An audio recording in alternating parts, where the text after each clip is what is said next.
출처 하이투자증권 경기 하강과 금리 인하의 영향. 여러 레포트를 보는 중 최근 물가와 경기에 대한 동향을 잘 정리한 레포트가 있어 정리했습니다. 하이투자증권 자료 요약입니다. 참고하시면 도움이 될 듯합니다. 저와 애널리스트는 아무 관련이 없습니다. 미국 경제는 경기 하강과 금리 인하의 영향을 받고 있으며 이에 따라 투자 전략의 변화가 필요합니다. 6월 소비자 물가지수 (CPI) 상승률은 예상보다 낮게 발표되었으나 기술주 중심의 나스닥 지수는 하락세를 보였습니다. 에너지 가격의 하락과 중고차 가격 및 주거비의 안정으로 인해 헤드라인 CPI는 전월 대비 0.1% 하락했고 근원 CPI는 플러스 0.1% 상승에 그쳤습니다. 이는 지난해 4분기부터 시작된 디스인플레이션이 마무리되었음을 시사합니다. 물가 안정이 증시 상승에 기여하기 어려워진 가운데 이제는 물가 안정 그 자체의 의미를 다시 검토해야 할 시점입니다. 고금리 긴축 정책이 단순히 물가만 잡았을 가능성은 낮습니다. 지난해 4분기에는 물가 피크아웃을 확인했으며 올해 2분기에는 서비스업과 소매 판매 등 전반적인 경기 하락을 목격했습니다. 이제는 실업률 상승과 고용 지표 악화 가능성을 주시해야 합니다.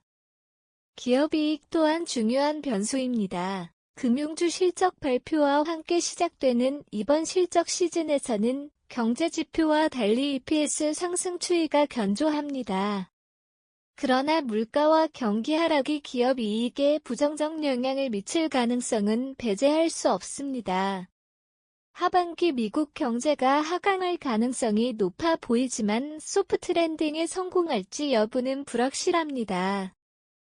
새로운 대통령의 정책 에너지 가격 안정 AI 및 리슈어링 기업 투자 금리 인하 등이 경제 회복에 영향을 줄 수 있습니다. 미국 대통령 선거가 전 세계 경제와 주식시장에 관심을 모으고 있어 양쪽 모두를 대비하는 지혜가 필요한 시점입니다. 기술주에서 저금리 수혜주로의 전환 경제가 예상보다 강하게 하락할 경우 뚜렷한 해결책은 보이지 않습니다. 고물가 시대를 막 지나왔고 자산 버블이 우려되는 상황에서 금리 인하가 빠르게 진행되기 어려우며 재정 정책도 이미 팽창되어 있습니다. 리쇼어링은 트럼프 당선을 앞두고 주춤하고 있으며 AI 투자는 과잉 투자 논란 속에 있습니다. 미국 경기 하강으로 달러 추가 강세는 제한될 것으로 보입니다. AI 관련 회사들은 성장세를 보고 투자하고 있는 것인데 실적이 얼마나 따라올지는 아직 모르는 상태입니다.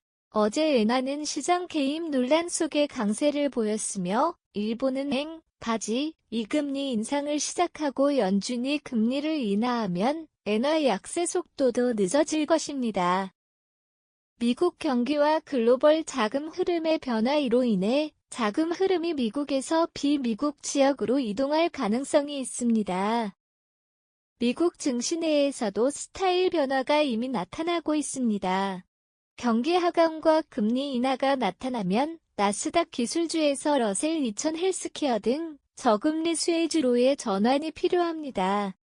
특히 나스닥 기술주의 밸류에이션이 높아진 반면 EPS 기대치는 경기와 무관하게 상승한 상황이라 주의가 요구됩니다.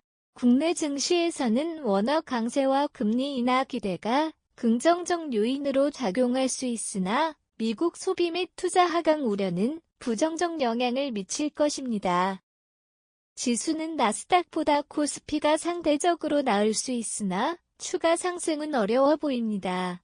상반기에 많이 랠리한 종목들은 우려가 됩니다. 최근 급등한 종목들이 2023년도 2차 전지 랠리 후와 같은 하락을 경험할지 신경이 쓰이는 것도 사실입니다. 포트폴리오 전략으로는 AI 반도체나 자동차와 같은 상반기 주도주에서 비중을 줄이고 헬스케어 건설 소프트웨어 등 금리 인하 수혜주로 전환하는 것이 바람직합니다. 한국은행이 아파트 가격 상승을 우려하며 금리를 동결했음에도 불구하고 이들 섹터는 상대적 강세를 보일 것으로 예상됩니다. 시간이 지날수록 물가 안정뿐만 아니라 경제 전반의 안정이 확인될 것입니다.